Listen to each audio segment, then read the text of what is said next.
Selamat siang Bapak, Ibu, dan rekan-rekan tenaga fasilitator lapangan dari Provinsi Jawa Tengah, Jawa Timur, dan Provinsi Jawa Tengah KSPN. Baiklah Bapak, Ibu, marilah kita awali kegiatan ini dengan mengucapkan syukur Alhamdulillah kehadirat Tuhan Yang Maha Esa. Sebelum penyajian materi oleh narasumber, kami akan membacakan tata tertib yang harus dipatuhi oleh Bapak, Ibu TFL. Tata tertib peserta peningkatan kapasitas TFL TPS 3R tahap 2 melalui daring, yaitu peserta dapat mengikuti pelatihan melalui perangkat HP atau laptop. Peserta harus memastikan baterai perangkat dan kuota internet dalam keadaan kondisi memadai. Peserta berada pada tempat yang memiliki jaringan internet yang kuat. Peserta mengisi daftar hadir yang disediakan. Peserta memakai kemeja putih pada saat pembukaan dan kemeja bebas ketika pelatihan. Peserta wajib mengaktifkan video dan menonaktifkan mute audio selama pelaksanaan kegiatan. Peserta di dalam Zoom melakukan rename dengan format nama garis kabupaten penugasan. Untuk mengajukan pertanyaan, peserta dapat menggunakan fitur chat dan pada waktu yang sudah ditentukan, pertanyaan akan dibacakan untuk dijawab oleh narasumber. Jika waktu masih memungkinkan, pertanyaan dapat diajukan langsung oleh peserta dengan mengajungkan tangan. Peserta dapat mengajukan pertanyaan setelah dipersilahkan. Jika peserta harus meninggalkan acara karena suatu keperluan, maka peserta harus mengajukan izin via chat. Peserta dilarang menggunakan menu chat selain untuk mengajukan pertanyaan dan mengajukan izin meninggalkan acara. Peserta dilarang menggunakan satu perangkat untuk beberapa orang. Panitia tidak menanggung biaya kuota internet peserta. Panitia tidak menanggung biaya transportasi peserta dari lokasi ke kabupaten apabila e-learning dilakukan bersama di kabupaten. Ya. Selanjutnya kami akan menyampaikan ketentuan acara sebagai berikut. Narasumber kami beri waktu untuk menyampaikan materi sekaligus diskusi selama 3 jam. Ya. Selama narasumber menyampaikan materi, tidak ada interupsi dari peserta. Setelah narasumber menyampaikan materi, akan dibuka sesi tanya jawab. Sebagaimana tercantum pada jadwal acara, untuk sesi ini akan dibahas materi manajemen konstruksi yang akan disampaikan oleh Bapak Nanda Wardana ST sebagai narasumber. Selanjutnya kami persilahkan kepada Bapak Nanda Wardana ST untuk menyampaikan materi. Ya, terima kasih Pak. Baik, terima kasih Pak atas kesempatannya. Ya, Assalamualaikum warahmatullahi wabarakatuh. Bapak Ibu sekalian, apa suara saya terdengar? Mungkin bisa diangkat tangannya. Sudah terdengar atau belum? Sudah jelas? Oke ya, jelas ya? Ya, memang kondisi sekarang ini mengharuskan kita untuk melaksanakan normal yang tidak normal ini. Walaupun diselenggarakan di hotel, tapi kita melakukan penyampaian materi dengan jarak jauh ya. Ya, sudah terdengar jelas ya? Ya. Terima kasih. Assalamualaikum warahmatullahi wabarakatuh. Nama saya Nanda Wardana, saya dari Direktorat Sanitasi, Direktorat Jenderal Cipta Karya.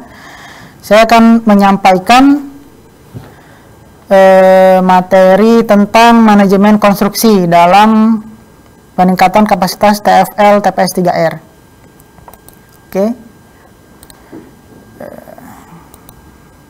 Ya, ini adalah kerangka outline materi kita hari ini. Yang pertama pengertian, tujuan, fungsi, tahap pelaksanaan persiapan, hal yang perlu diperhatikan, pengendalian, pengawasan dan pengendalian mutu, waktu, biaya, instrumen, pelaporan, dan SMK 3.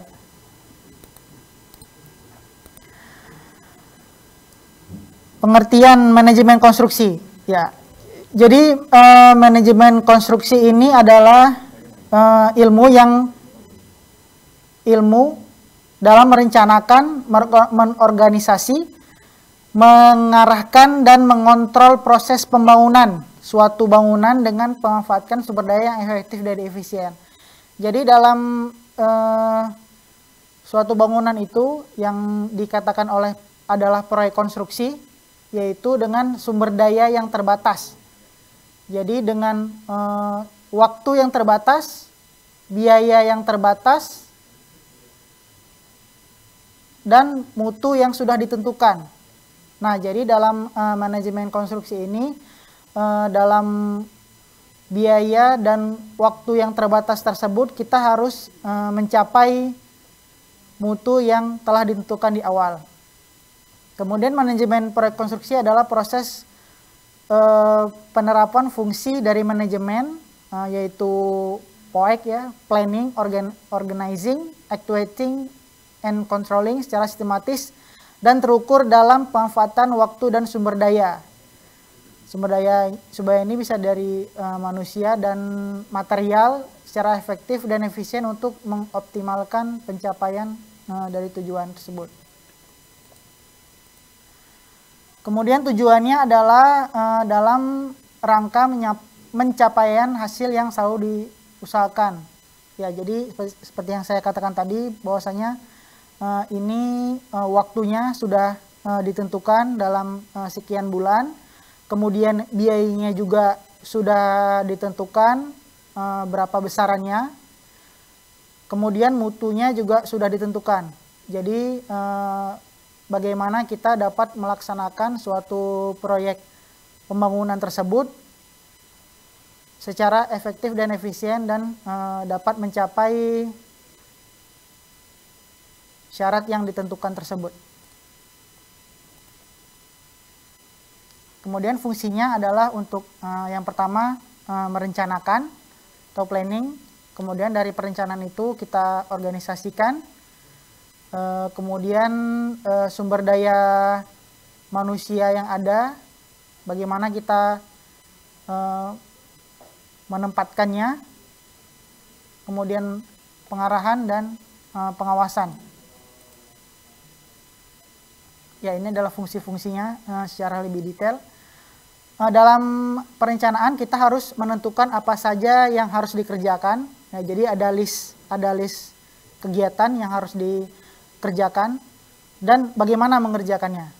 Nah, jadi di list kegiatan itu dibutuhkan sumber daya apa saja. Kalau perlu orangnya berapa orang, perlu material, perlu apa saja, volumenya, dan kemudian bagaimana mengerjakannya.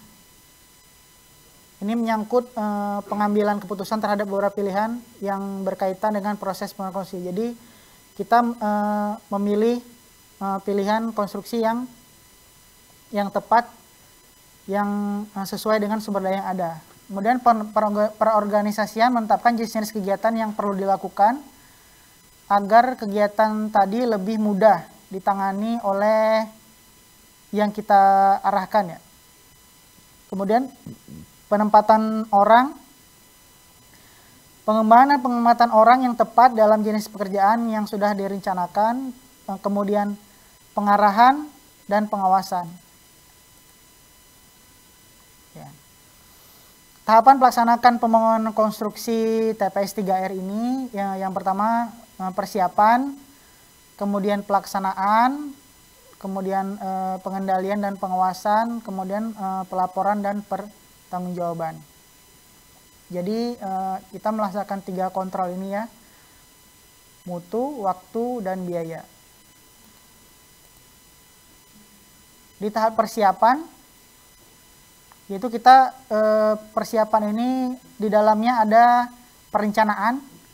Nah, perencanaan itu ada gambar kerja, gambar rencana dan gambar kerja. Gambar rencana ini ada perbedaan sedikit ya. Kalau gambar rencana itu adalah DED, Detail Engineering Design, sedangkan gambar kerja itu adalah gambar yang dipegang di lapangan atau lebih kenal dengan shop drawing. Ya, jadi itu adalah yang lebih implementatif di lapangan. Jadi gambar DED itu lebih didetailkan lagi untuk bisa langsung bisa diterjemahkan di lapangan. Kemudian spek teknis dan prosedur kerja, ini juga mencakup dengan metode kerja. Kemudian rencana anggaran biaya, kemudian time schedule. Ya, jadi per waktu itu apa saja yang akan dikerjakan. Kemudian selain persiapan dokumen juga ada persiapan fisik, yaitu jalan kerja, air, dan listrik kerja. Ini juga harus dipersiapkan sebelum pelaksanaan. Jadi seandainya lokasinya itu jalan aksesnya tidak memungkinkan atau sulit, itu bisa dilakukan perbaikan atau pembuatan jalan sementara. Kemudian sumber air yang akan digunakan itu sudah bisa diidentifikasi. Kemudian listrik kerja, apakah memakai genset atau menarik listrik. Kemudian gudang material, kantor lapangan dan tenaga kerja. Ya, gudang dan tenaga kerja ini memang sangat berkaitan ya dengan waktu, karena jika tenaga kerja ada kemudian materialnya terlambat datang, itu bisa ada delay pelaksanaan. Sebaliknya jika di gudang itu material sudah tersedia sedangkan tenaga kerjanya tidak ada, juga terjadi delay. Ya, jadi memang harus kita rencanakan supaya sinkron. Ya, ini persiapan konstruksi. Ya, ini ada gambar kerja. Kemudian ini RAB, kemudian ini kurva S ya. Dalam kita melaksanakan pengawasan dalam pelaksanaan konstruksi itu, memang yang paling sederhana dan mudah itu menggunakan kurva S ini ya. Jadi mungkin kurva S-nya ini supaya lebih mudah bisa lebih kita detailkan lagi. Misalnya pekerjaan beton. Nah, beton ini di breakdown lagi, beton yang di mana aja, kemudian pekerjaan tanah yang di bagian mana aja. Nah, itu bisa sekalian kita bisa mengontrol sekaligus secara lebih mudah, baik dari materialnya maupun dari tenaga kerjanya. Karena kalau kita mempersiapkan di awal itu lebih detail, dalam pelaksanaannya akan lebih mudah dan lebih terkontrol. Ya, ini tahap pelaksanaannya, sudah pelaksanaan konstruksinya, pekerjaan persiapan. Ini persiapan mulai dari pembersihan, pengukuran, buat patok, jarik sikit, jalan kerja, listrik kerja, ini seperti tadi. Kemudian pekerjaan tanah dan pondasi, pekerjaan struktur, pasangan atap. Nah, ini seperti yang saya jelaskan tadi.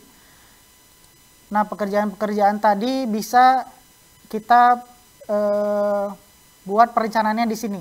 Ya, pekerjaan persiapan pondasi itu berapa lama pekerjaannya, kemudian dilanjutkan pekerjaan tanah, dan itu bisa paralel dengan pekerjaan sebelumnya atau tidak.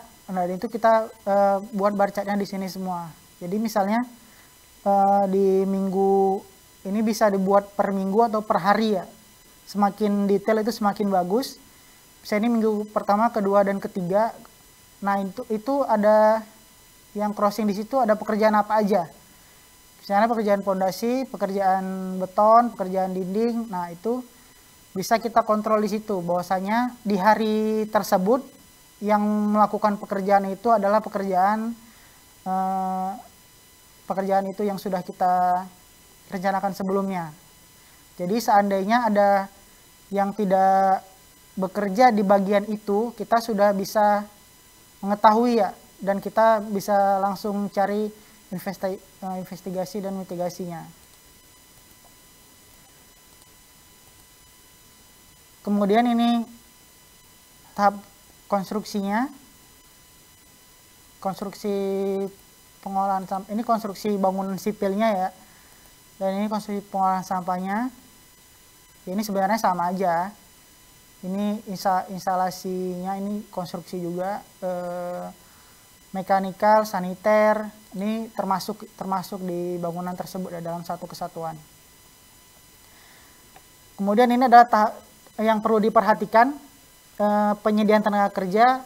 Ini karena berbasis masyarakat, jadi diutamakan masyarakat pengguna yang dilibatkan.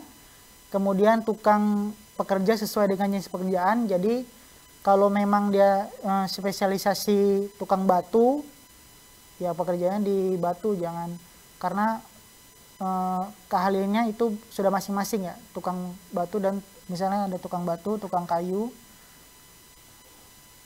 dan pekerja sesuai dengan keahliannya masing-masing. Kemudian disiapkan sesuai kebutuhan, kemudian diberikan pengarahan. Penyediaan materialnya disesuaikan dengan pelaksanaan, bisa toolsnya itu, alatnya bisa dari Kurva S tadi. Kemudian kondisi keuangan, nah ini berkaitan dengan pencairan dana, yaitu dengan jadwal yang sudah kita buat, kita bisa menentukan material apa saja dulu yang akan kita beli, dan pekerja yang mana dulu yang harus bekerja, dan itu bisa kita lihat dari situ yang harus diperhatikan ya. Kemudian alat kerja, ukuran dimensi, ini toolsnya bisa dengan gambar kerja, jadi kita lihat kesesuaian antara gambar kerja dan gambar lapangan. Kemudian prosedur kerja, nah prosedur kerja ini juga berkaitan dengan waktu ya, jadi kalau metodenya kurang pas, maka pekerjaan bisa lebih lama, ataupun kita bisa menciptakan inovasi-inovasi yang dapat mempercepat pekerjaan. Kemudian pengawasan dan pengendalian, biaya, mutu, dan waktu. Yang pertama, kontrak-kontrak. Jika ada kontrak, misalnya ada pekerjaan yang perlu dikontrakkan, kemudian metode pelaksanaannya selain praktis, efisien, dinamis juga harus aman ya, apalagi dalam kondisi seperti sekarang ini. Mungkin nanti di SMK 3-nya ditambahkan juga protokol kesehatan.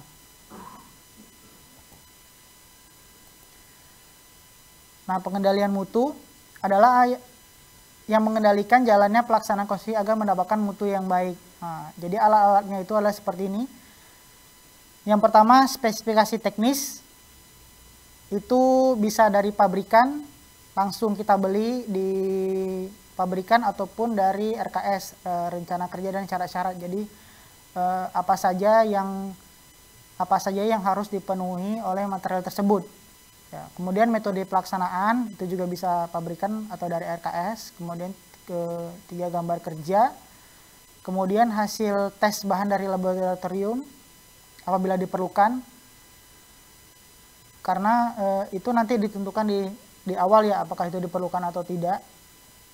Kalau diperlukan, ini biasanya untuk tes material ya, baja, besi tulangan ataupun beton, kemudian standar SNI. Nah, pengendalian waktu, lamanya waktu pelaksanaan kegiatan berpengaruh pada pertambahan biaya dan pelaksanaan konstruksi secara keseluruhan. Nah, jadi pertambahan biaya itu sebenarnya tidak diakomodir. Jadi biaya itu biasanya sudah, kalau dalam proyek sudah ditentukan. Jadi kalau kita melaksanakannya terlambat, ya jadi itu merupakan sebuah kerugian ya. Keterlambatan konstruksi akan menyebabkan keterlambatan proses selanjutnya. Seperti yang tadi saya jelaskan di Kurva S, karena misalnya pekerjaan pondasi, kalau pondasi belum selesai, ya kita nggak mungkin bisa melaksanakan pekerjaan kolom atau dinding, seperti itu. Kemudian dibutuhkan laporan progres harian, mingguan, bulanan untuk hasil pekerjaan dan waktu pelaksanaan setiap item pekerjaan dibandingkan dengan rencana. Pengendalinya adalah kurva S tadi ya.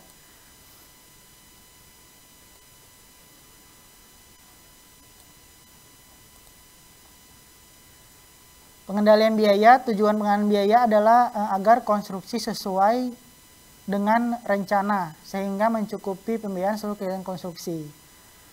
Mendapatkan hasil yang optimal sesuai dengan ketersediaan anggaran, karena memang anggaran tersedia sudah ditentukan. Kemudian menghindari penyimpangan penggunaan anggaran. Ya ini juga penting ya, karena anggarannya itu sudah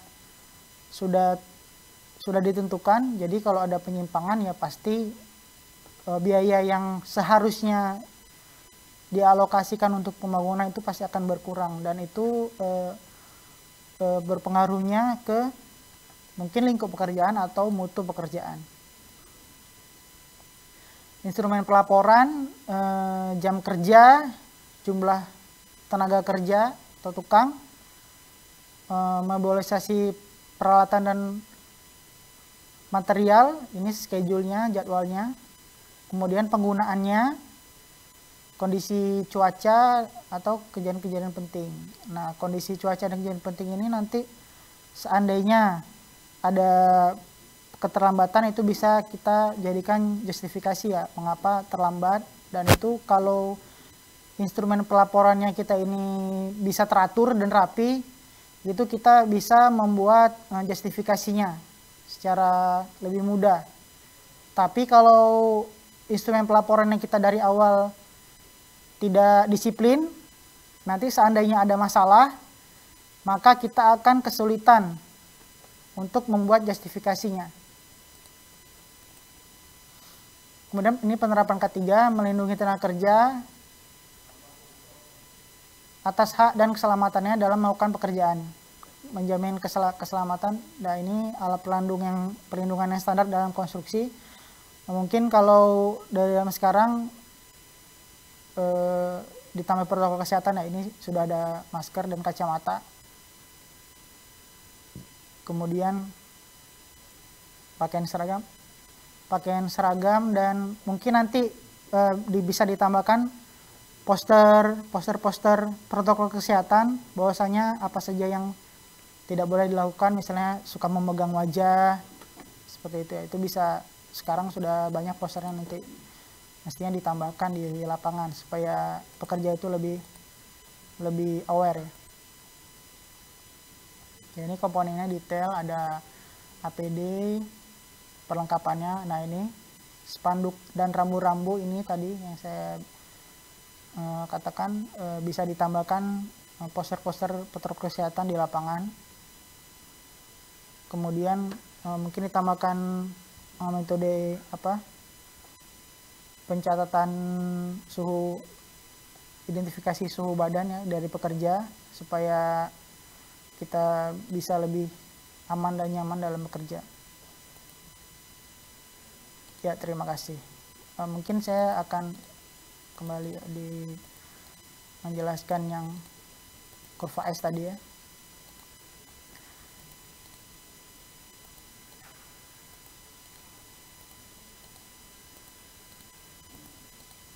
Nah, di kurva S ini tadi memang alat yang untuk mengendalikan waktu dan bisa juga untuk mengendalikan hampir keseluruhan dari pekerjaan itu ya. Jadi mungkin Bapak Ibu sudah, kalau yang sudah sering di proyek sudah familiar ya. Jadi nanti selain tadi instrumen-instrumen pelaporan itu, kurva S ini juga harus diupdate setiap saat. Jadi di minggu tersebut sudah berapa progresnya. Jadi nanti di situ kita bandingkan dengan perencanaan di awal, apakah itu di bawah atau minus ataupun di atas. Ya, jadi kalau itu di bawah kita harus bisa langsung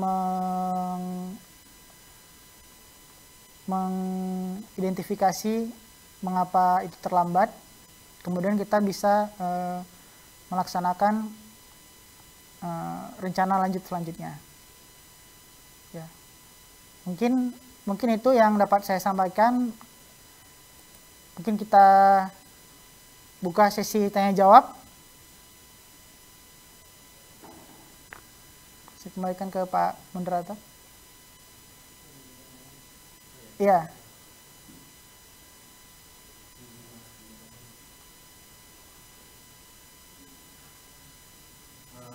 Untuk yang mau bertanya mungkin bisa memberikan lambaian tangan di sini yang disediakan oleh operator.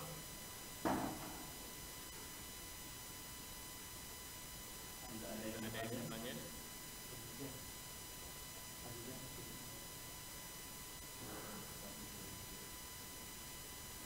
Ataupun saya yang bertanya dulu ya. Ya, Bapak Ibu di sini ada yang belum pernah menjadi TFL sebelumnya, benar-benar baru tahun ini? Apakah ada? Apakah ada yang pertama kali jadi TFL? Berarti sepertinya sudah semua ya, ini sudah pernah menjadi TFL TPS 3R. Jadi sepertinya sudah berpengalaman. Jadi pesan saya sebenarnya itu di update waktu pelaksanaan itu, jika di awal kita lebih mendetail dalam merencanakan, nanti mungkin dalam pelaksanaannya bisa lebih mudah. Seperti itu. Ya, tadi ada yang mau bertanya, silakan.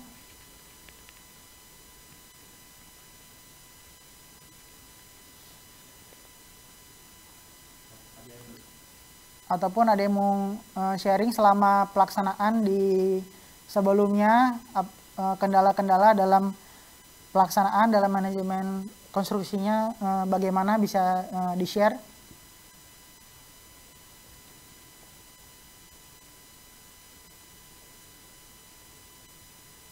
Ada yang bertanya mungkin? Ya.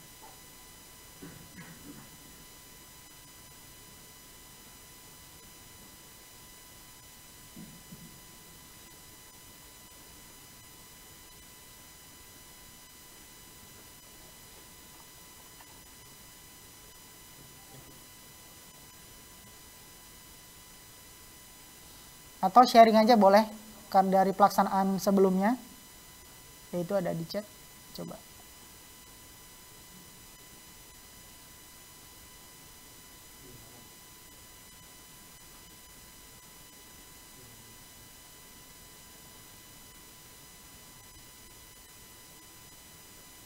Atau mungkin ada yang mau bertanya lewat chat?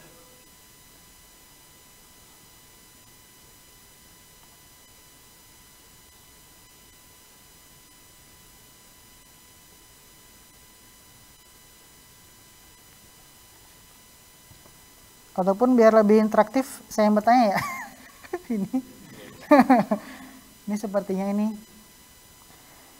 Mungkin yang pertama dari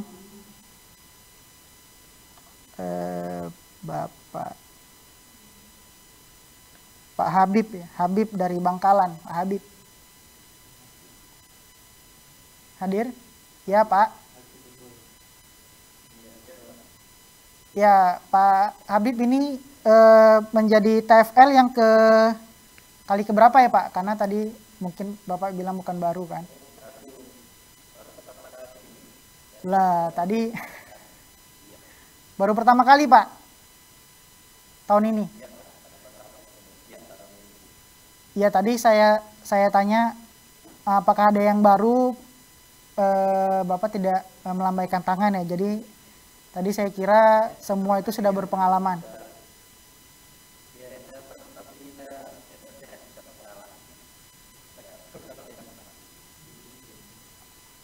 Suaranya kurang jelas ya Pak. Ya, tapi saya sebenarnya yang sudah berpengalaman melambaikan tangan. Oh gitu. Ya. Iya, nggak tahu. Ya. Tahapannya sekarang di tahap apa ya Pak? Yang di wilayah Bapak di Bangkalan Pak? ini tahap sudah mau pelaksanaan, cuma menunggu lebih baik untuk KSM-nya, Pak. Menunggu KSM-nya. Rencananya mulai pelaksanaan kapan, Pak? Itu pelaksanaannya dimulai di tanggal 3 Agustus. Katanya dibaiknya ketemunya tanggal 3 Agustus. Seperti itu, Pak. 3 Agustus sampai penyelesaiannya? Sampai di awal bulan Oktober. Oktober ya, berarti Agustus. Maksimal. Iya. 3 bulan ya, Pak? Oh ya. Ya, sampai 3 bulan. Sampai 3 bulan. Ya. Ini berarti pesertanya TFL teknik semua ya, Pak ya, bukan pemberdayaan ya? Teknik ya? Saya pemberdayaan, Pak. Oh, pemberdayaan. Oh, berarti di Iya. Ya. Berarti Bapak mendampingi untuk KSM-nya menyusun ini, Pak ya? Kalau yang berarti ini Bapak bersama Pak Subhan itu berarti Pak Subhan yang teknisnya, Pak ya? Iya, betul, Pak Subhan yang teknik. Oh ya, baik. Atau mungkin saya bertanya ke Pak Subhan ya. Pak Subhan hadir nggak nih, Pak Subhan Zulyansyah? Pak Subhan. Ya, hadir, Pak. Ya, baik, Pak. Izin bertanya sedikit, Pak ya, boleh, Pak ya? Siapa? Ya, jadi kan nanti ini kan mulainya sekitar seminggu 2 minggu lagi, Pak ya, di awal Agustus. Ya, Pak. Nah, itu perencanaannya sudah gimana, Pak? Maksudnya rencana per minggunya apa saja yang dikerjakan itu sudah ada, Pak ya? Oh, sudah ada, Pak. Nanti untuk laporan mingguan nanti dipersiapkan seperti itu. Ya. Kalau mengenai rencana apa material dan tenaga kerja itu sudah ada, Pak ya, Sudah perencanaan. ada, memang ini menunggu hari baik itu, tinggal pelaksanaannya aja. Sudah dipersiapkan sebelumnya. Oke, baik, terima kasih, Pak, informasinya. Ya.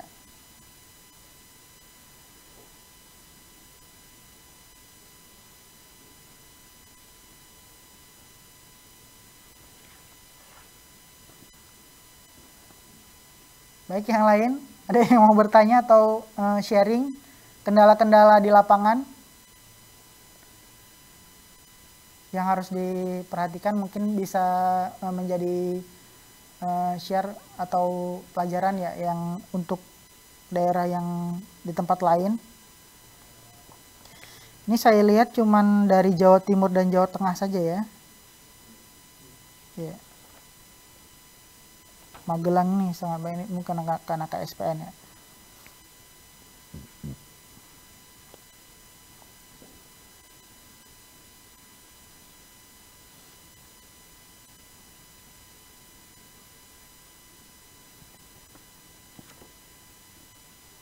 Kalau dalam kondisi seperti ini ada kendala nggak, Pak, di lapangan? Misalnya pembentukan KSM, penyusunan atau rapat-rapat rembuk warga di KSM itu ada kendala nggak, Pak? Atau masih bisa diantisipasi gitu? Ada yang mau sharing? Atau saya tunjuk lagi nih, Pak.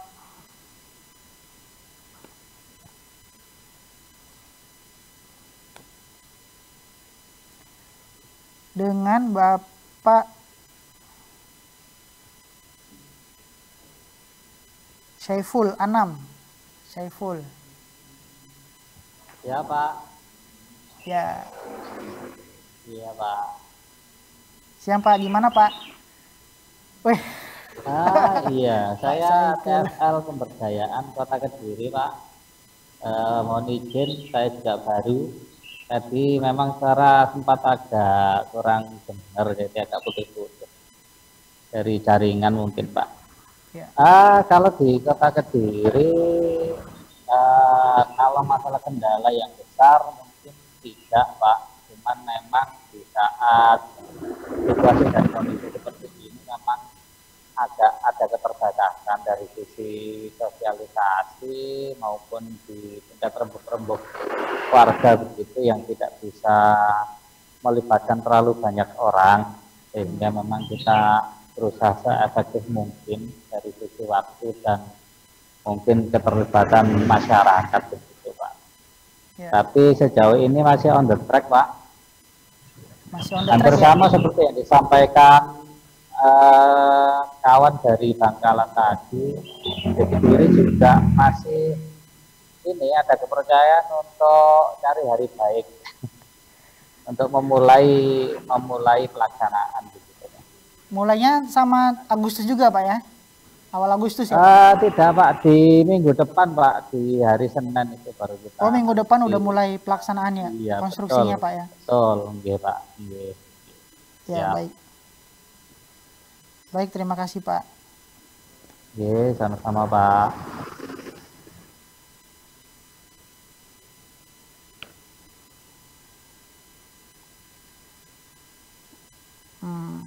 Mungkin nih yang KSPN ya dari Magelang dengan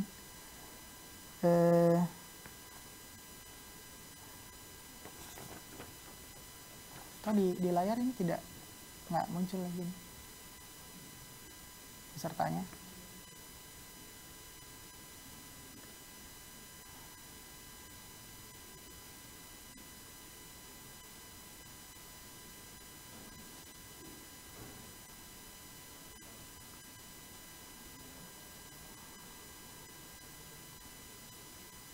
Dengan Pak Iwan, tuh Magelang Pak Iwan.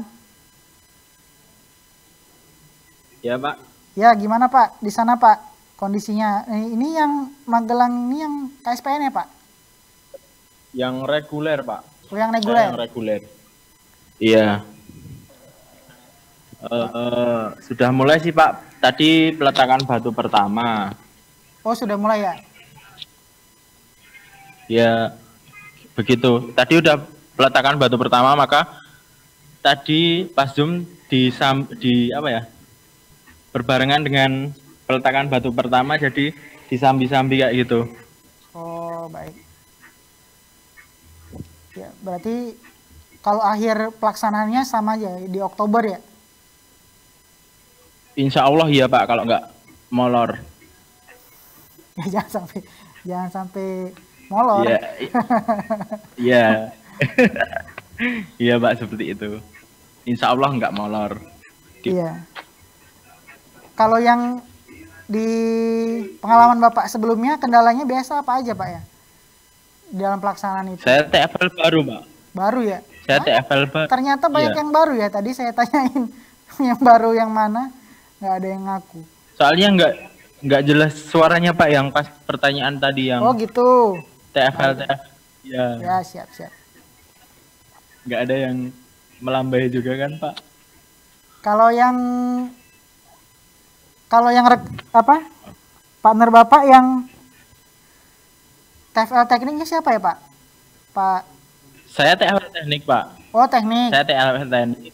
Ya teman saya Mas Prama itu TFL pemberdayaan. Ya berarti setelah Mas Prama ini Bapak yang lebih banyak in charge ya di teknik ya, di pelaksanaan konstruksinya Pak Iya. ya? Iya bener Pak. Ya.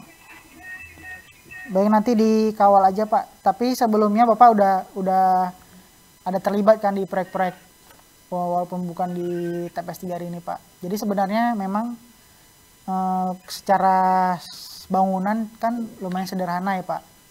Ini. Iya. Tapi karena kendalanya karena dia pemberdayaan masyarakat, jadi kita harus lebih mengontrol gitu. Kita aja sih Memantau. sebenarnya. Iya.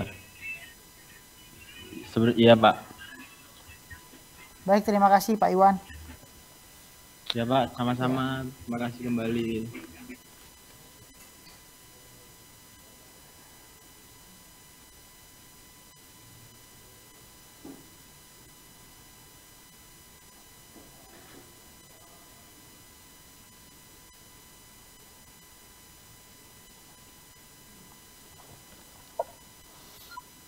Ada pertanyaan, Pak. Ada pertanyaan dari Lord Desta Magelang, KSPN. Bapak mau izin bertanya mengenai manajemen pengelolaan tenaga kerja karena antusias warga terkait penyerapan tenaga kerja setempat cukup tinggi antusiasnya.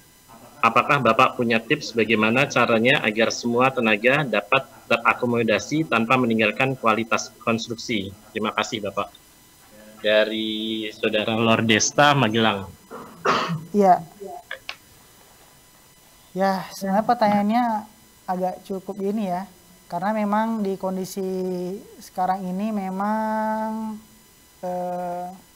ini kan sebenarnya sesuai arahan Pak Menteri di pemberdayaan ini memang lebih mengutamakan tenaga kerja langsung ya, yaitu upah gitu ya. Jadi mungkin kita harus menentukan standarnya. Jadi kita tidak boleh mengorbankan mutu yang sudah ditentukan untuk mengakomodasi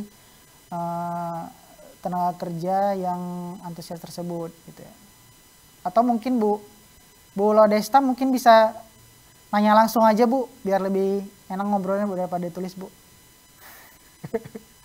Gimana Bu, kira-kira Bu? Bu Lodesta? Nanti ada yang bertanya. Halo Bapak. Ya gimana Bu, kendalanya Bu? Halo, selamat siang. Iya Pak, mungkin Bapak punya tips caranya gimana karena di warga itu mereka antusiasnya cukup tinggi untuk bisa ikut kerja, cuman kan kita memang harus perhatikan kualitas mutunya, jangan sampai asal semua bisa ikut kerja gitu. Mungkin Bapak punya tipsnya Pak, kita harus gimana menghadapi antusias masyarakat yang seperti ini. Terima kasih. Ibu TFL pemberdayaan Bu ya? Iya. Ya mungkin kalau dari saya sih kan kita pegang pemimpinnya Bu ya. Saya di kepala desanya atau ketua RW-nya ya, itulah yang kita rembuk. Kemudian ya kita lihat juga pengalaman pekerja tersebut. Jadi kan sebenarnya tidak semua pekerja yang kita butuhkan itu kan perlu keahlian khusus. Juga ada pekerja-pekerja yang memang kalau pekerjaan keahlian khusus itu kan tukang Bu ya. Misalnya tukang batu, tukang keramik atau tukang apa gitu. Jadi mungkin tipsnya kita rencanakan lebih pekerjanya lebih banyak. Tapi waktunya yang lebih singkat gitu Bu. Jadi misalnya kita butuh kan satuannya orang hari. Nah jadi mungkin satu orang itu dia harusnya bekerja, kita rencanakan di awal butuhnya 10 orang hari. Jadi kita membuatnya itu 5 orang hari aja. Jadi 5 orang hari, jadi itu kita bisa dapat 2 orang gitu Bu. Ya baik jadi, Pak. Siapa? Jadi istilahnya gantian lah. Ya, rolling ya. Ya, jadi kan misalnya pekerjaan galian itu perlu 10 orang hari. Nah 10 orang hari itu kan bisa 1 orang 10 hari ataupun 2 orang 5 hari kan. Ya, jadi itu bisa kita atur di situnya Bu. Jadi Ya. yang pertama kita kasih klasifikasi keahliannya dulu, kemudian triknya bisa kita buat seperti itu Bu. Ya. Baik, terima kasih Pak Nanda. Ya, sama-sama Bu. Kemudian ini ada dari Pak Tawaherus Abidin ya.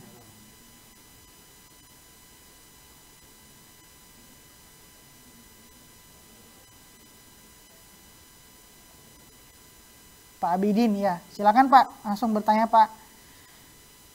IMB bangunan TPS 3R pengajuannya bagaimana dan untuk biaya dari sumber mana? Sebenarnya di awal ini Pak, ini dari daerah mana ya Pak? Pak Abidin, halo?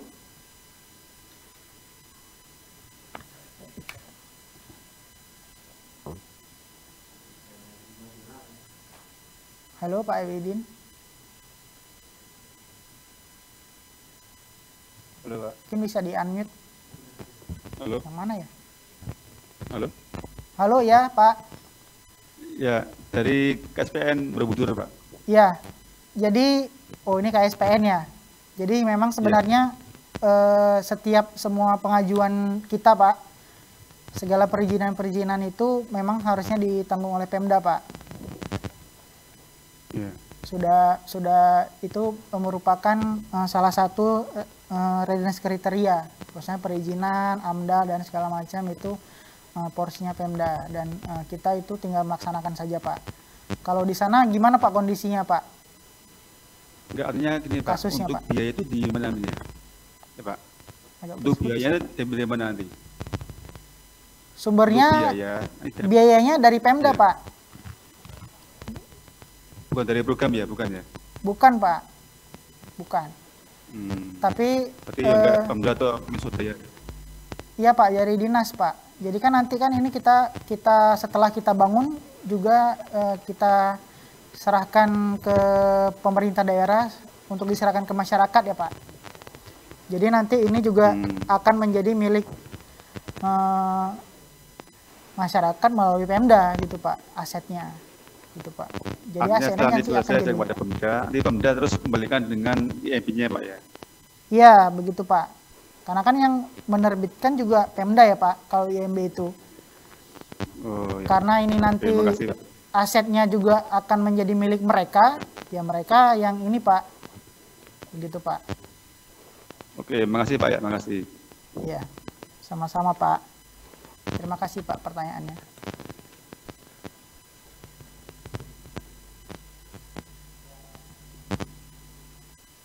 Ada lagi yang mau bertanya? Ada pertanyaan dari Ibu Titik Farida Magelang, Pak.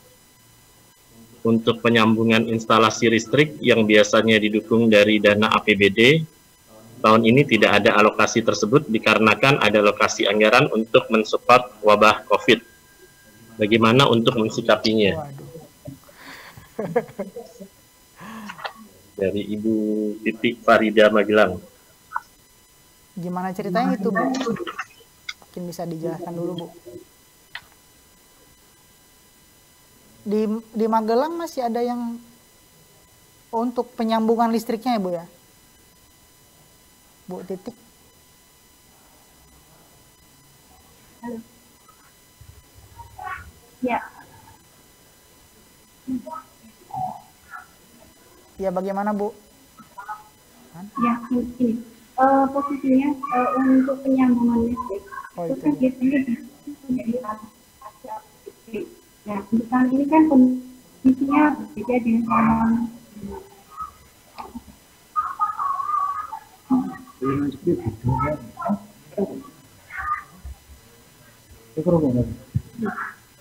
putus-putus, Bu. Jaringannya, Bu ya? Bisa, jaringan nggak? Iya, sudah, Bu. Silakan, Bu. Ya. Ya, gini. Untuk penyambungan listrik kan biasanya itu ada kodenya dari dana APBD. Nah, posisinya untuk tahun ini kan terjadi tadi wabah COVID tadi. Nah, akhirnya untuk dipotong tahun ini diadakan pot penyambungan listrik. Nah, kira-kira solusinya bagaimana ya? Untuk instalasi dalamnya sudah terdanai dari dana ini, tapi untuk penyambungannya itu yang belum ada supportnya. Ya, itu karena memang di dana ini sudah teralokasi ya, Bu ya. Sudah teralokasi semua, dan di dana di program ini juga tidak ada alokasi untuk penyambungan listrik. Benar begitu ya, Bu ya? Iya. Nah, sebenarnya itu memang bagian dari, memang itu menjadi diskusi ya. Karena kalau tidak ada listrik, peralatannya juga tidak bisa beroperasi ya, Bu. Ya, betul. Dan kita sudah coba komunikasi dengan pihak Pemda juga. Tapi untuk alokasi di baik dari desa ataupun dari lain di desa itu pun sudah teralokasikan untuk support COVID juga gitu loh.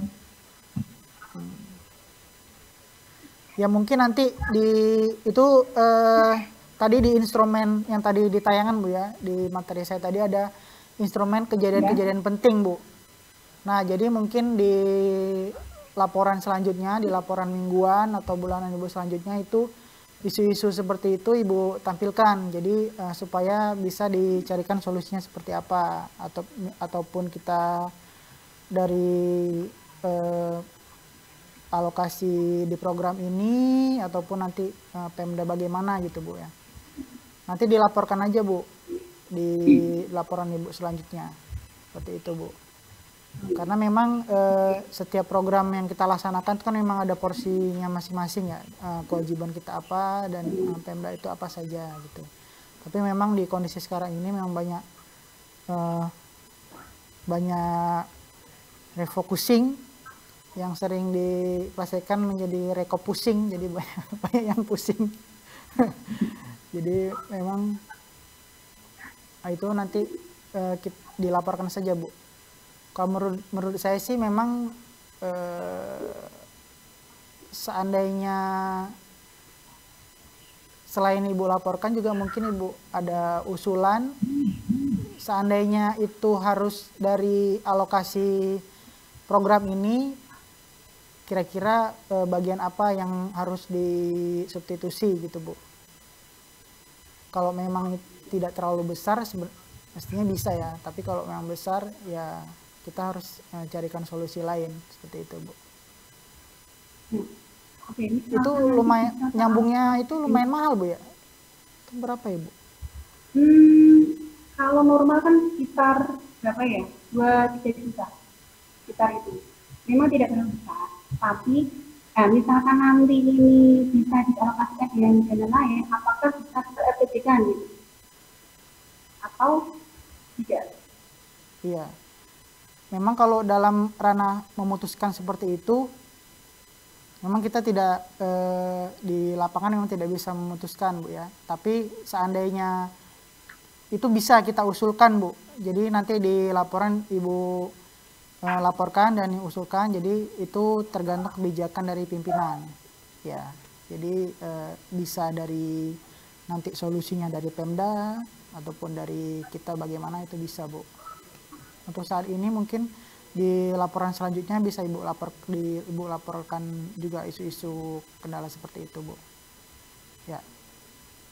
Seperti itu Bu. Seperti itu. Ya. Terima kasih Bu. Ya,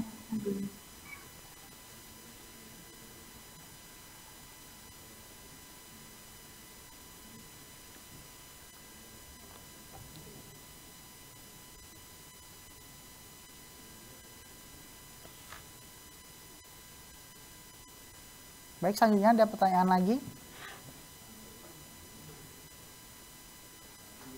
Ini sudah 1 jam. Kalau tadi 3 jam masih ada 2 jam lagi.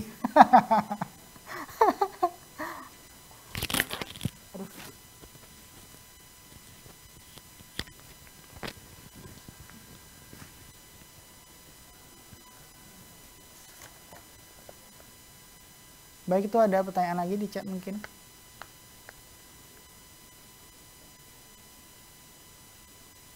Aset.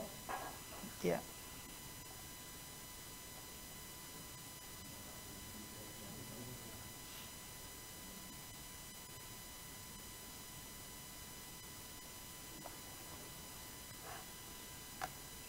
Ada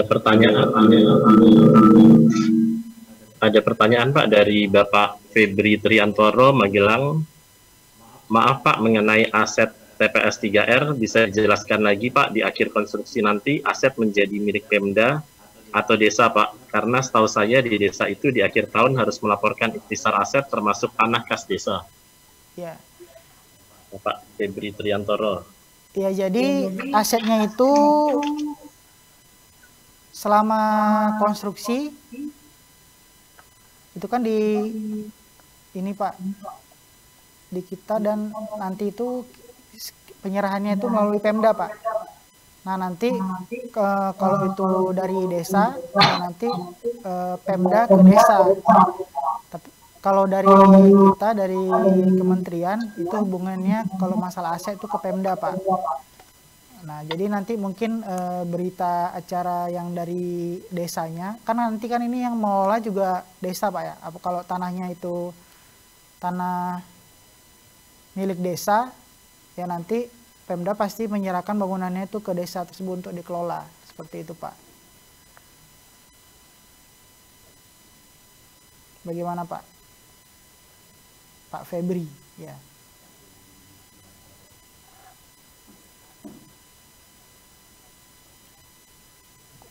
Suaranya masih nggak dengar Pak. Suaranya nggak keluar Pak. Halo? Kecil ya?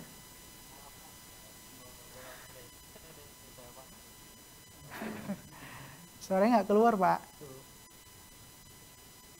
Volumenya mungkin Pak. Iya, jadi seperti itu Pak.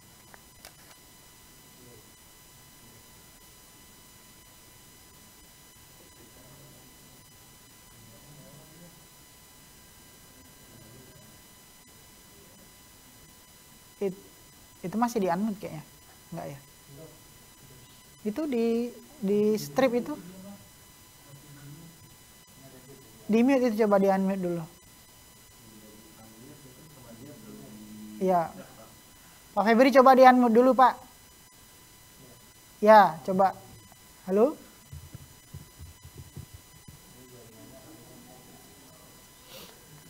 Ya, itulah kendala workshop kita seperti ini ya, kondisinya tergantung sinyal.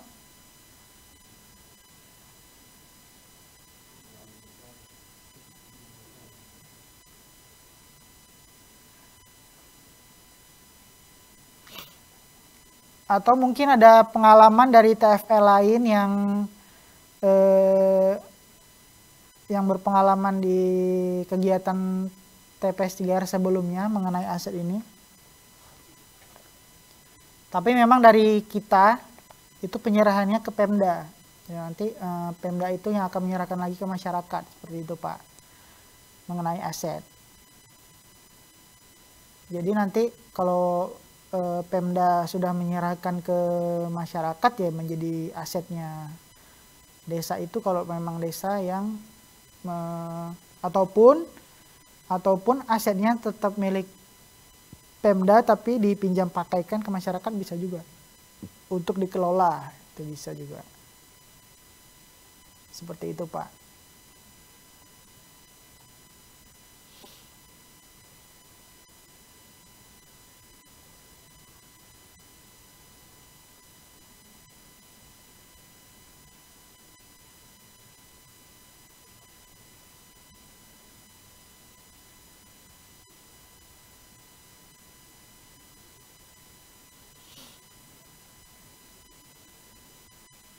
Kalau gini live YouTube juga ya? Enggak. Pembukaan aja tadi ya. Halo? Yang lain ada pertanyaan lagi? Pak? Ya, Pak Muhammad Iwan, silakan Pak. Makasih Pak. Iya, sangat jelas suaranya, mantap. Ini kan kalau enggak salah memahami kan dari DLH ya, selaku Pemda ini kan harus ada pendampingan Pak. Iya, harusnya ada. Salah satu bentuk komitmen pendampingan ini kan bisa bermacam-macam. Bisa enggak itu seandainya pendampingan itu nanti dalam bentuk bantuan fisik, misal kan di salah satu daerah dampingan kami kan minta adanya item yang itu tidak ada di RAP. Nah, akhirnya kita ngomong ya coba koordinasi dengan daerah, mungkin DLH ini bisa memberikan bentuk dampingan, karena kan dampingan ini kan tergantung apa istilahnya koordinasi antara desa KSM bersama dengan sendiri. Untuk misalnya ya desa itu minta dalam bentuk fisik itu bisa enggak untuk DLH? Kita menyarankan seperti itu bisa boleh apa tidak, Pak? Kalau kita memberi masukan ke Pemda bisa aja, Pak. Nah, nanti ya memang tergantung Pemda. Ya, mungkin karena kan kita melakukan sesuatu usulan itu kan karena kebutuhan ya, Pak. Ya, nanti kan TPS 3R ini juga nanti akan dikelola oleh masyarakat ya. Jadi kebutuhan masyarakat itu apa supaya pengelolaan nanti itu lebih bagus gitu kan, Pak. Seperti itu ya. Iya. Ya, jadi untuk mendorong itu menjadi lebih bagus ya apa saja yang harus disupport. Ya salah satunya memang pengelolaan sampah ini kan kewajiban Pemda sebagai pelaksana sekaligus pembina kan untuk masyarakat. Jadi kebutuhan fisiknya itu seperti apa contoh, Pak ya? Ini contoh misal di salah satu Pak. Ini Pak, kan ada beberapa yang minta kontainer, Pak. Oh, kontainer untuk kontainer itu ya kontainer untuk residu. Memang di beberapa kalau itu memang di beberapa tempat memang disediakan Pemda, Pak. Karena kan setiap hari nanti residu yang tidak bisa terolah di TPS 3R itu dimasukkan ke kontainer tersebut. Nanti setiap hari ataupun 2 hari sekali Pemda akan mengangkutnya, Pak, ke TPA gitu, Pak. Biasanya seperti itu ya, Pak. Nah, ini yang menjadi keluhan itu kan retribusinya itu, Pak. Jadi ini yang di salah satu desa kami Tumpang ini kan sehari bisa sampai dua kontainer, tapi karena belum ada pemilahan. Nah, itu rupanya menjadi beban tersendiri buat desa. Makanya harapannya kalau memang ada mungkin pembebasan retribusi, ya kita enggak tahu, kita juga memahami sendiri, Pemda juga kan juga terbebani juga, ada memang aturan untuk membayar retribusi. Tapi rupanya itu sangat menjadi beban buat KSM nantinya kalau retribusi itu dibebankan kepada KSM. Maksudnya itu retribusi untuk mengangkut residu itu ya, Pak? Ya, benar-benar. Oh, seperti itu. Ini contoh, Pak, gini, ini ada 2 desa ini kita berbeda. Kalau yang di satu desa itu kan 150 per pengangkutan. Nah, di desa lain kemarin kita baru dapat laporan itu 150 plus 115 sebagai kita nangkepnya kayak semacam sewa kontainer gitu. Berarti menjadi 235 lah. Kalau seperti itu kan kasihan KSM-nya nanti untuk operasionalnya, Pak. Iya, kalau sekarang sih masih di backup oleh desa. Berarti desa yang membayar ke DLH gitu, Pak ya? Membayar retribusi. Iya, benar. Memang agak ini ya, agak sebenarnya kan desa itu mengolah sampah membantu Pemda, Pak ya, malah di.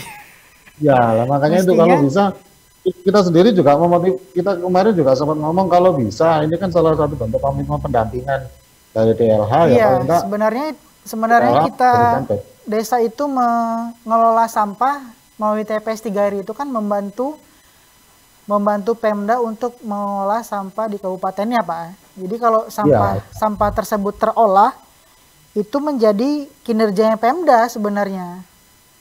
Ya. Jadi mestinya Pemda bisa ya tidak usah ini memang kewajibannya untuk mengangkut. Jadi seandainya sampah di daerah tersebut tidak dikelola kan itu kewajiban Pemda untuk mengelolanya. Seperti itu, Pak. Makanya kemarin kita karena kita belum tahu kebijakannya, kita hanya memberikan ya paling tidak nanti minta keringanan sajalah ke Pemda, syukur bisa digratiskan kan itu bisa sangat membantu ke KSM ke depannya gitu ya. Kalau Bapak di Malang Kabupaten Malang. Ya. Tempat di TPS 3R yang lain seperti itu juga, Pak, kondisinya, Pak? Kalau di TPS, kalau yang ini yang di Dau tidak lagi, Pak, karena Dau sudah punya truk sendiri, armada sendiri, mereka buang langsung ke TPA untuk residunya. Oh gitu. Sementara untuk yang lain Yang lain mereka masih tetap ditarik retribusi untuk pembuangan. Kalau KSM tersebut iuran dari masyarakatnya nggak nutup ya Pak? Ya kita ini kemarin ya itu menjadi beban buat mereka itu kalau kita selama ini kan mereka nggak tahu bahwa kontainer yang selama ini disediakan di TPS mereka itu ternyata bayar, itu mereka nggak tahu. Akhirnya setelah kemarin ada program ini, akhirnya mereka ada itu ternyata bayar toh. Nah, akhirnya mereka waduh lah kayak gini. Tapi ada sisi baiknya juga sih sebenarnya. Akhirnya hasil dari survei timbunan sampah kemarin mereka sudah bisa mengukur. Akhirnya yang khusus di Desa Dampingan Tumpang Pak, kebetulan tempatnya dekat dengan TPA. Mereka pinginnya buang residunya sendiri, tidak lewat DLH. Ya, karena cukup membebani Pak untuk mereka. Baiknya lagi ya mestinya harus lebih banyak yang diolah daripada residu ya Pak. Jadi tidak dibuang gitu Pak. Ya. Jadi memang ini menjadi diskusi juga ya. Kalau di pengelolaan desa itu kan mengambil iuran dari masyarakat dari rumah-rumah ya Pak? Ya Pak. Itu nggak nutup juga Pak ya? Nggak nutup Pak, karena selama ini di Desa Tumpang khususnya itu sudah ada penanganan, tapi itu dikelola per dusun, dan itu terlepas dari manajemen desa. Di desa itu mereka membackup sepenuhnya untuk proses pengangkutan residu Pak. Jadi masyarakat tidak tahu bahwa residu itu ternyata harus dibuang dan bayar, itu masyarakat tidak tahu. Makanya kemarin sempat ada yang protes, loh kita selama ini bayarnya misalnya 6.000, dengan adanya TPS ini kok malah standar minimal pembayarannya kok 10.000. Apalagi kita dapat bantuan nominal 600 juta itu kan apa benar seperti itu, menjadi semacam kecurigaan gitu loh. Karena selama ini tidak ada penyampaian informasi ke masyarakat bahwa residu itu sendiri pun juga harus bayar gitu ya. Iya. Berarti pertanyaan dari masyarakat kenapa naik 4.000 gitu Pak ya. Jadi dijelaskannya karena itu bayar itu. Dapat bantuan kok kita malah bayar, seharusnya kita dapat bantuan malah kita ini kan gratis kalau bisa. Itu logika sederhana mereka, tanpa mereka berpikir bahwa setelah ini harus ada operasional residu, operasional TOSA segala macam itu. Iya benar sih Pak. Sebenarnya kalau mau gratis ya tidak ada sampah yang dihasilkan itu gratis Pak. Jangan buang sampah itu harus baru gratis gitu mestinya Pak, jawabnya Pak. Iya. Kalau masyarakat kita masih menghasilkan sampah ya mesti bayar mestinya ya gitu, seperti air lah, kalau kita pakai banyak mestinya bayar banyak gitu. Kalau juga tapi dari KSM sendiri sudah ya mungkin itu menjadi diskusi juga Pak di Pemda, atau apakah di TPS situ aja yang diberlakukan seperti itu ataupun memang di semua ya. Kalau menurut saya sih mestinya Pemda bisa mengangkutnya karena itu kewajibannya.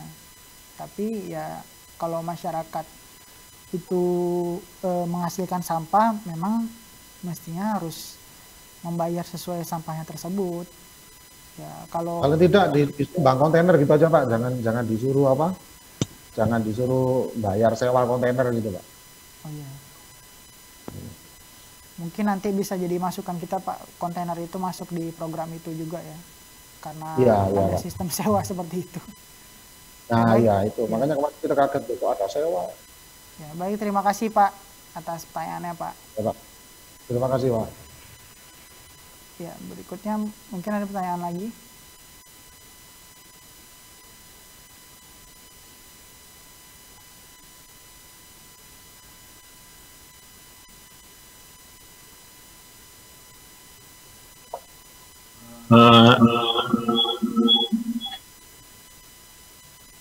Ini tadi ada pertanyaan masih menyambung dari Pak Febri Triantoro yang tentang aset tadi, Pak. Dia menulis karena biasa tanah kas desa itu kan kalau tidak dibangun TPS 3R ada PAD-nya, Pak.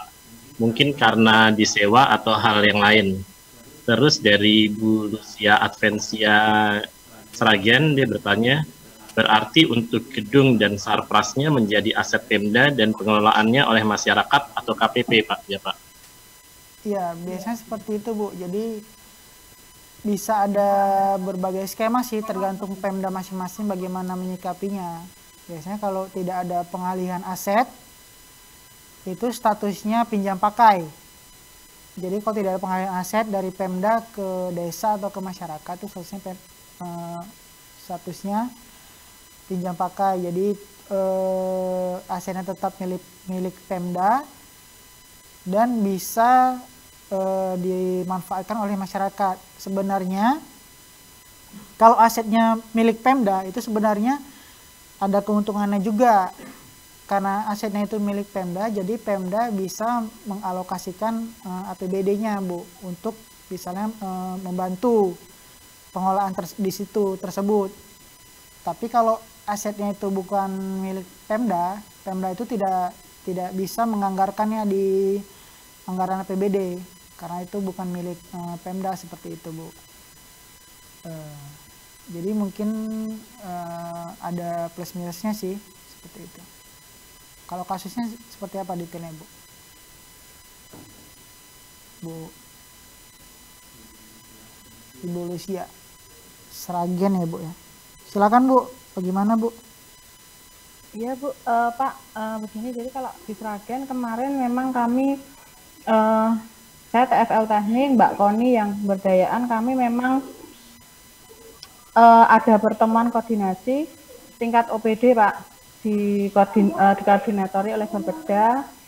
Kemudian ada BLH, kelurahan, kecamatan, terkait komitmen Pemda di surat minat, Pak, yang di dalamnya memuat pemeliharaan dari gedung, terkait tadi serah terima pemeliharaannya, IMB, sama listrik. Nah, kebetulan mereka welcome. Jadi semuanya terkait IMB dan sebagainya, mereka menyebutkan syarat-syaratnya. Kemudian dari kami hanya diminta gambar, kemudian kelurahan ada surat tanah, yang SPPL yang diminta kan IMB ada SPPL atau UKL, tetapi yang diminta SPPL, yang membuat SPPL-nya adalah DLH, itu sudah bisa difasilitasi oleh Bapeda, nanti masuknya OPD-nya ke Perkim, Pak.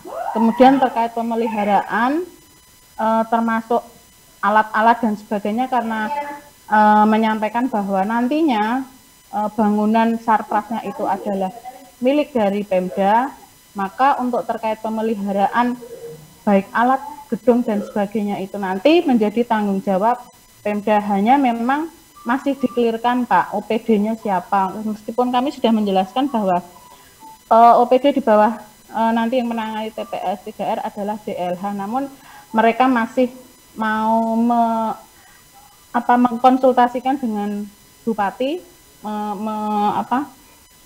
yang mendasari dari surat minat terkait pemeliharaan nanti apakah DLH atau Perkim, pembagiannya nanti seperti apa, nanti menunggu, Pak, informasinya. Kalau di Sragen seperti itu. Kebetulan mereka memang welcome terkait komitmen, bahkan residu itu tidak dipungut bayaran.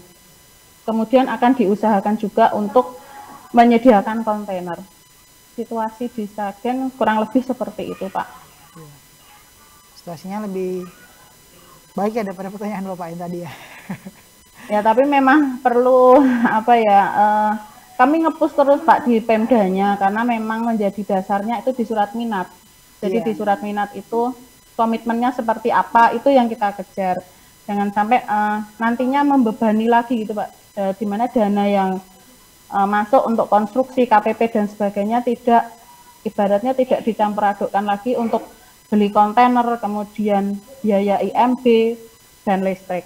Kalau bisa memang itu biaya-biaya itu memang dipenuhi oleh Pemda yang OPD-nya terwakili untuk TPS 3R DLH mungkin atau di Perkimnya. Bahkan untuk akses jalan masuk memang kan belum ada Pak, itu nanti pun minta kolaborasi dari PU-nya Pak, dari Perkim. Tapi itu belum sampai ke sana, itu di akhirnya nanti.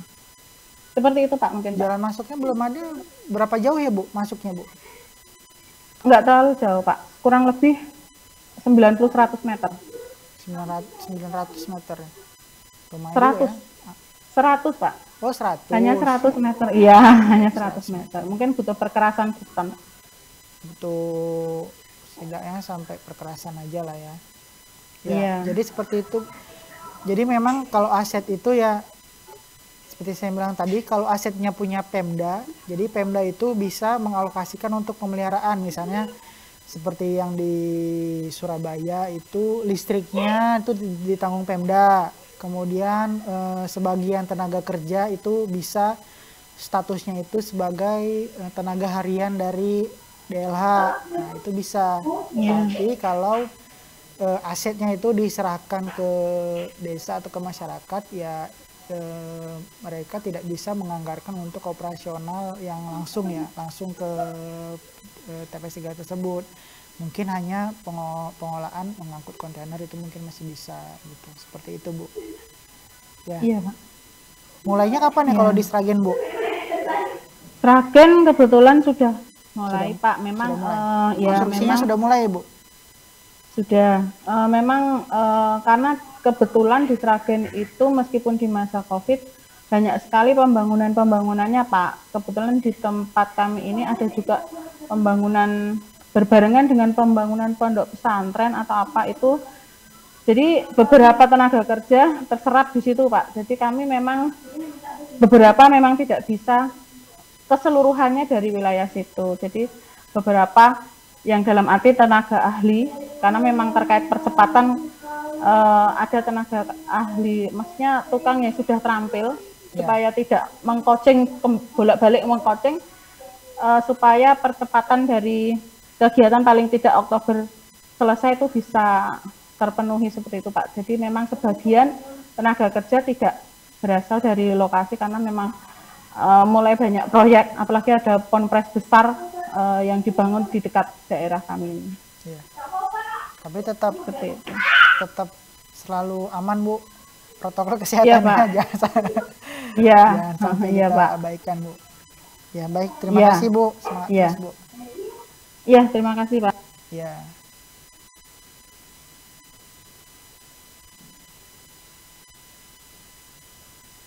Ya, pertanyaan selanjutnya tuh ada Pak Sutarno ya. Ada lagi Pak pertanyaan dari Pak Toseron Abidin Raharjo, KSPN Borobudur. Itu setelah bangunan TPS 3R selesai dibangun, maka mestinya aset dikembalikan ke desa karena bangunan TPS 3R dibangun di atas tanah milik desa, jadi setelah diserah terimakan kemudian ini sudah tadi ya Pak ya. Nah, dari Bapak Sutarno, bagaimana cara meningkatkan minat masyarakat terhadap sampah itu sendiri, Bapak? Apakah ada alat ukur tingkat keminatan masyarakat terhadap perkembangan pengelolaan TPS 3R itu sendiri, Pak? Dari Bapak Sutarno Magelang. Memang ini pasca konstruksi ya, jadi pas fase pengolahan memang ya, kalau tingkat keminatan masyarakat terhadap sampah memang secara umum ya masih kita bilang masih kurang karena indikatornya itu beberapa antara lain kemauan sampah itu sudah biasanya kalau di daerah tersebut sampah belum menjadi masalah ya masyarakat juga biasanya tidak aware ya, tidak terlalu peduli terhadap isu sampah.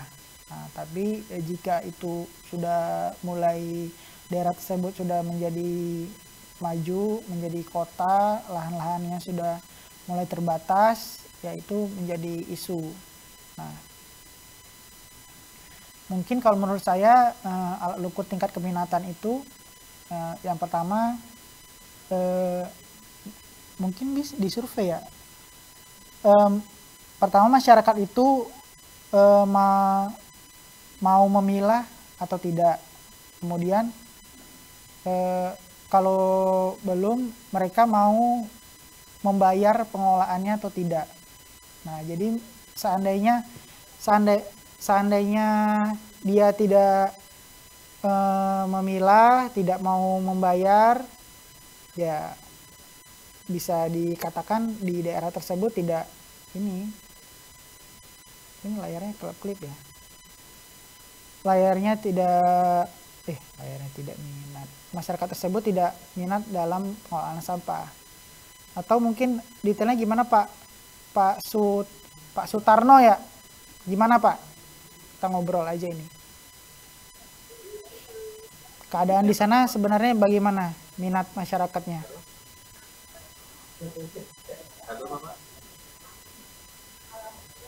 Sambil diskusi aja kita Pak. Dua arah biar lebih enak Pak. Halo Pak Sutarno Magelang. Bisa dengar suaranya? Suaranya kurang dengar Pak.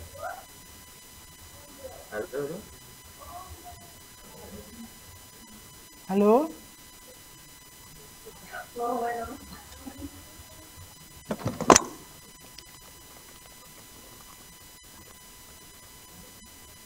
Bapak. Halo. Nah itu dia. Halo. Mana? Ya?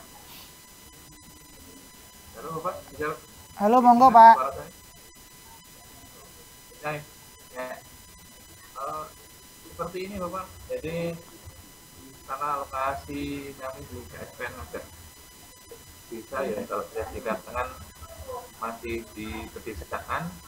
Tapi cenderung masyarakat itu untuk membuang sampah atau menggali lubang untuk membuang sampahnya. Jadi untuk minat ke pengelolaan itu memang masih kurang sekali Pak. Seperti itu. Ya. Berarti di sana masyarakat masih mempunyai lahan untuk yang digali ya Pak? Iya, betul Pak. Ya, jadi kalau memang kondisinya seperti itu ya kita tinggal edukasi aja. Digalinya itu jangan sampah yang tercampur. Kalau bisa sudah setidaknya 2 lah, organik dan non-organik. Memang kebutuhan akan pengolahan sampah seperti jenis TPS 3R ini memang lebih ke perkotaan Pak. Jadi yang memang pengolahannya itu lahannya sudah terbatas, jadi sudah menjadi sumber masalah.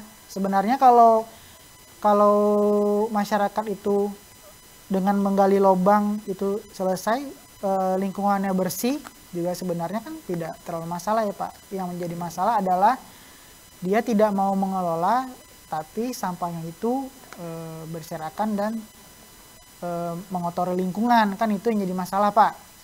Seperti itu Pak. Jadi memang kalau di daerah tersebut lingkungannya masih cenderung relatif bersih, ya sebenarnya tidak masalah gitu Pak. Tapi kalau sudah ada permasalahan pengelolaan sampah, sudah mulai menjadi masalah isu sampah ini, ya jadi tingkat keminatannya itu ya kalau tadi Bapak bilang mereka mau untuk menggali lubang dan menimbunnya, yaitu saya rasa itu tingkat keminatannya sudah cukup bagus ya, karena ada juga yang tidak mau menggali, juga tidak mau mengelola Pak, seperti itu Pak. Berarti di daerah pelayanan yang akan dibangun itu termasuk di daerah pelayanan yang akan dibangun ini Pak, masyarakatnya? Ya, jadi memang dari yang dusun yang akan diambil, memang ada separuh dusun masih senang menggali lubang untuk membuang sampahnya begitu. Jadi Nah, memang ini lebih cenderung ke depannya ya, ke depannya untuk pengelolaan itu karena nanti bisa jadi tidak bisa full masyarakat kemudian bisa ikut andil dalam di kontribusi ke TPS 3R tersebut karena masyarakat minat mereka terhadap sampah sebenarnya sudah menggali lubang sendiri, tapi kan secara pengelolaan TPS 3R akan mengurangi juga Pak. Oh, mengurangi jumlah rumah tangga yang akan dilayani ya Pak? Ya, jadi masyarakat itu lebih memilih untuk menggali lubang daripada membayar iuran, gitu Pak? Ya, ya mungkin ya. Ini ada tips-tips tersendiri Pak untuk menggait minat masyarakat itu. Sebenarnya lagi-lagi ya kembali ke peran Pemda ya. Jadi sebenarnya kalau diseriusin sebenarnya ini kan pengolahan TPS 3R ini juga membuka lapangan kerja ya. Mulai lapangan kerja di beberapa tempat itu yang pengelolaan yang bagus, bahkan mereka itu dari awalnya punya satu motor, satu bentor, itu dari hasil pengolahannya itu bisa beli 2-3 motor dari hasil pengolahannya Pak. Jadi sebenarnya potensinya itu ada gitu Pak. Tapi memang kalau permasalahan sampah ini dimulainya dari isu permasalahan sih sebenarnya. Kalau dari mereka belum menganggap itu sebagai masalah, ya kita memang agak sulit membangun minat Pak. Seperti itu Pak, untuk apalagi untuk ke lingkungan ya. Begitu sih Pak menurut saya Pak. Sementara itu dulu. Gimana Pak? Terima kasih, sementara itu dulu. Ya, terima kasih Pak. Terima kasih Pak. Kemudian dari Pak Magelang ini ya, COVID format. Ada pertanyaan lagi Pak dari Bapak Prama Magelang. Izin tanya Pak, apakah format laporan mingguan protap COVID-19 sudah ada terkait dengan ketugasan Satgas COVID di tingkat KSM melaporkan kepada PPK kondisi kesehatan pekerja setiap minggu? Dari Bapak Prama Magelang. Mestinya di surat edaran direktur sudah ada ya Mas ya, yang format laporan itu ya Mas udah ada ya, mestinya udah ada sih Pak yang untuk format laporan COVID ini Pak, sudah ada Pak. Kalau di di Juknis yang terbaru memang belum ada ya Pak ya? Kalau di Juknis memang belum ada Pak. Belum ada. Tapi setahu saya sih di SE Direktur sudah ada dibuat Pak. Ada kan? Kalau yang kita pernah suruh ngisi cuma terkait dengan kondisi zonasi yang di wilayah yang akan dibangun saja Pak. Tapi itu kan pada waktu perencanaan, itu pada waktu pelaksanaan konstruksi terkait dengan pelaporan mingguan itu formatnya kami belum tahu, dan ya apakah itu dibutuhkan atau tidak, itu makanya saya ingin bertanya di sini Pak. Terima kasih. Sebenarnya pada prinsipnya dibutuhkan Pak, karena kita harus melindungi masyarakat yang bekerja di masa pandemi seperti ini kesehatannya. Jadi itu perlu pendataan dan sejenis pemantauan kesehatan. Tapi formatnya sebenarnya sudah ada Mas ya. Tapi formatnya belum di-share sampai ke TFL Pak. Oh gitu. Kita masih ya itu aja cuman berinovasi sendiri. Jadi takutnya nanti kalau ada perbedaan format antar lokasi kan itu nanti malah akan menjadi nanti ketika dilaporkan di provinsi seperti itu. Karena nanti beda-beda formatnya Seperti itu. Mungkin nanti dijelaskan sama dengan advisorinya Pak. Nanti akan disampaikan formatnya Pak. Ya, terima kasih ya Pak. Terima kasih Pak. Ya. Ya.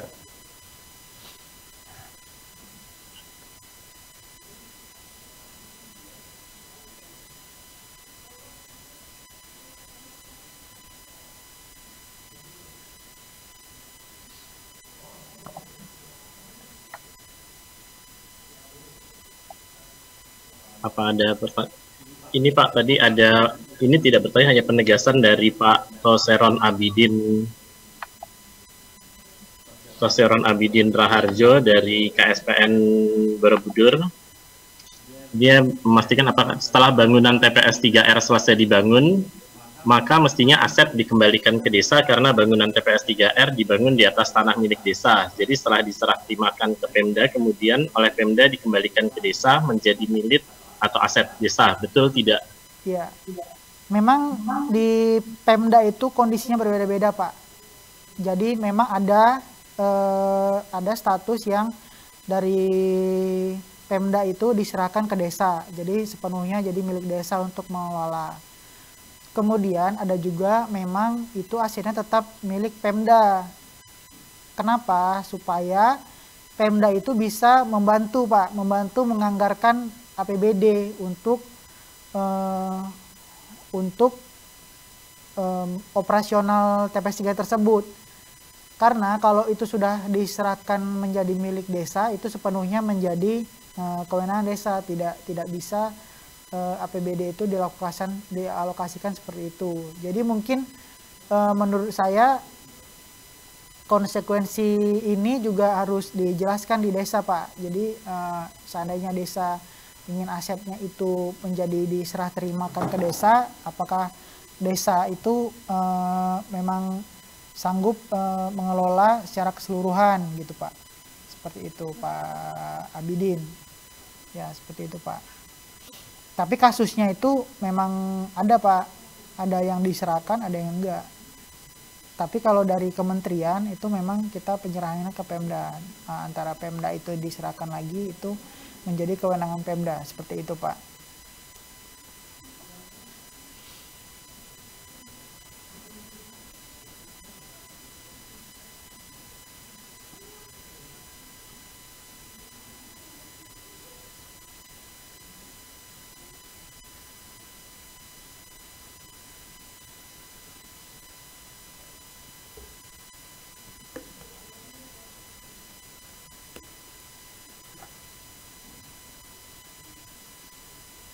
Ada lagi Pak pertanyaan? Izin sambil minum saya Pak.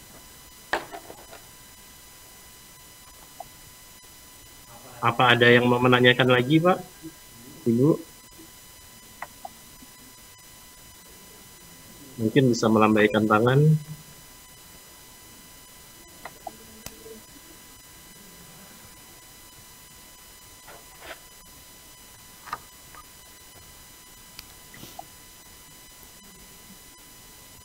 Kalau di daerah Bapak Ibu ada yang masuk ini enggak Pak? Zona merah gitu Pak. Penyebaran di situ tinggi gitu. Gimana? Apakah ada Pak? Dan itu apakah menjadi kendala dalam pelaksanaan? Mungkin ini yang di Jawa Timur ya, kan yang kita lihat di berita-berita itu Jawa Timur agak lumayan tinggi. Di Kediri Pak Muhammad Irfan. Pak Irfan. Ya, gimana Pak? Ya. Halo? Halo, siang Pak.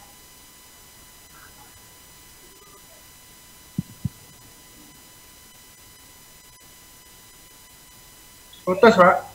Halo, ya Pak. Ya, gimana Pak? Ya gimana keadaan di sana Pak? Di Kediri itu apakah masuk zona merah atau kondisinya peningkatan kasusnya tinggi dan apakah itu menjadi kendala Pak? Untuk Kediri ini alhamdulillah turun masuk zona kuning mendekati hijau ini. Oh sebelumnya merah Pak ya? Oranye. Oh gitu. Iya. Berarti sejauh ini masih sesuai jadwal pelaksanaannya Pak? Ya masih alhamdulillah lancar di lapangan. Oke, udah mulai konstruksi belum ya Pak? Sudah mulai Pak, sekarang progresnya 26%. Oh. Baik Pak, mudah-mudahan lancar Pak ya. Ya. Ya, amin. Ya, makasih Pak. Ya, sama-sama.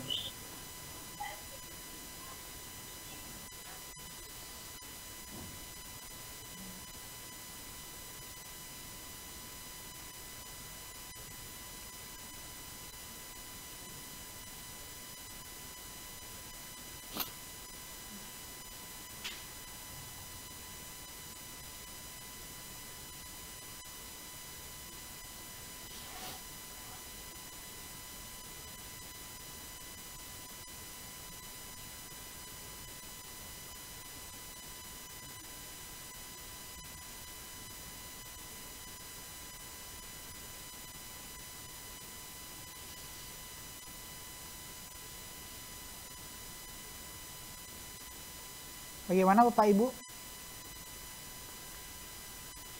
Ada pertanyaan lagi atau komentar atau sharing?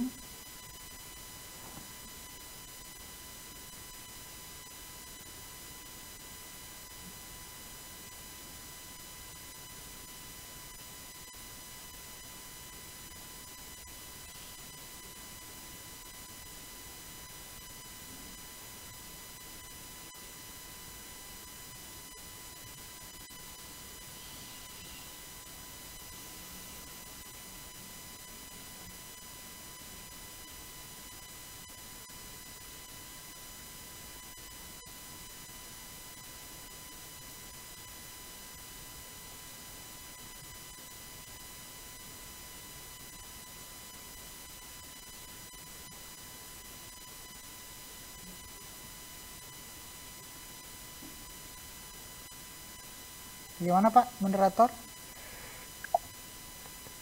Apa ada pertanyaan lagi dari para peserta atau sharing?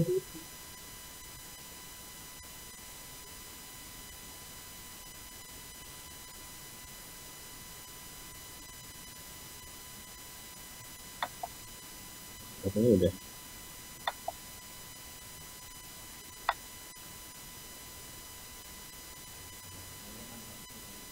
Kayaknya sudah ya. Ya baik. Mungkin terima kasih. Mungkin materi penyampaian saya. Sampai di sini saya kembalikan ke moderator. Wassalamualaikum warahmatullahi wabarakatuh.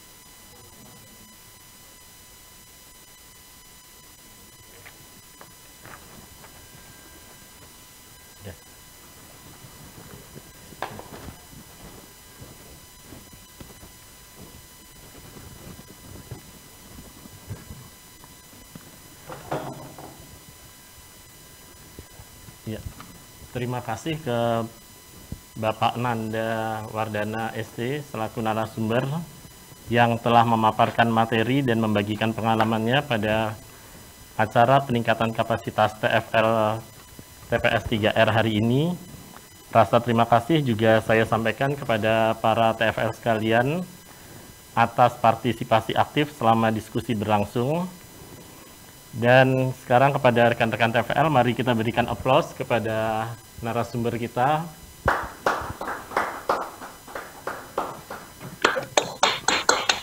Baiklah, kita tutup diskusi pada sesi ini. Dan kepada para peserta TFL dimohon untuk mengisi evaluasi sesi ini dengan menekan link yang sudah diberikan di chat room ini maksimal 1 jam setelah kelas selesai. Sudah sampai sini untuk kegiatan hari ini. Terima kasih banyak Pak Anda. Terima kasih Pak. Ya, makasih banyak.